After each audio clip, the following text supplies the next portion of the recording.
Welcome to the hottest movie review on the internet today, the A-List Review.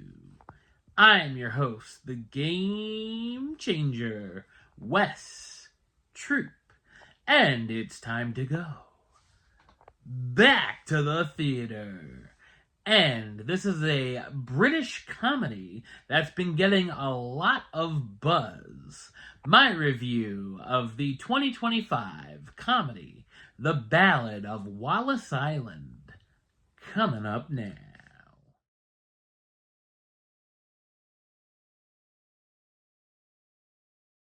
Charles, an eccentric lottery winner who lives alone on a remote island, tries to make his fantasies come true by getting his favorite musicians to perform at his home. So what did I think of The Ballad of Wallis Island? I thought it's a breezy and heartwarming comedy. It's directed by James Griffiths, who's also known for directing the film Cuban Fury. The film is written by stars Tom Basden and Tim Key, based on their 2007 short film The One and Only Herb Maguire Plays Wallis Island, also directed by Griffiths. I loved the cinematography here, and the sights of the island looked amazing, and it was very inviting, even if it was rainy quite often. There's also a very small population on the island, with one small general store and a small boat that sometimes comes in and out daily. Of course, one of the only residents is Charles, the enthusiastic fan of the folk music duo Maguire-Mortimer, who are no longer together romantically or musically. One half of the former pair, Herb, comes to the island believing it's a solo gig and that he's playing for more than an audience of one. It's safe to say Herb is surprised when he sees his ex, Nell, arriving with her new husband and that the concert is a private one for Charles. The story has some predictable tropes, but they're all done well, and things don't always go as you expect them to. There's some tension and conflicts between Herb and Nell, and we wonder if they'll be able to put their differences aside and perform together once again. The two do have some nice moments while trying to reconnect. Along with dealing with the failed relationship, Herb is trying to get out of some of the lows of his career as his solo act hasn't gone as he had hoped. All while this is going on, Charles makes some bad decisions along the way, even if he means well. The three characters end up learning lessons from each other and help one another in different ways. The script and dialogue is very smart and filled with humor as well as heart. There's a lot of good laughs, and I found myself chuckling at the material.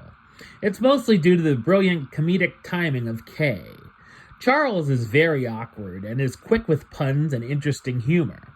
There's also a bit of sadness to his character, though. The film has quite a few touching moments and messages about finding closure and moving on from the past. I enjoyed the music, also written by Basden, and hearing the duo sing these songs like it's the first time in a decade is compelling. Great performances from the cast, starring Tim Key as Charles, the fan of the duo who spends some of his lottery winnings to bring them together again, Tom Basden as Herb Maguire, the musician who's down on his luck and isn't pleased about the surprises withheld from him about the performance, Carey Mulligan as Nell Mortimer, Herb's former partner in music and romance, who's doing the performance to help with money problems, Cyan Clifford as Amanda, the owner of the local shop Charles seems to have a thing for, and Akamenji Neforian as Michael, Nell's American husband who comes along for the ride. The Ballad of Wallis Island is a very charming and comforting comedy that hits the right notes. Number-wise, I'm going to give it an 8 out of 10, which gives it the A-list rating of do it, and a high do it at that.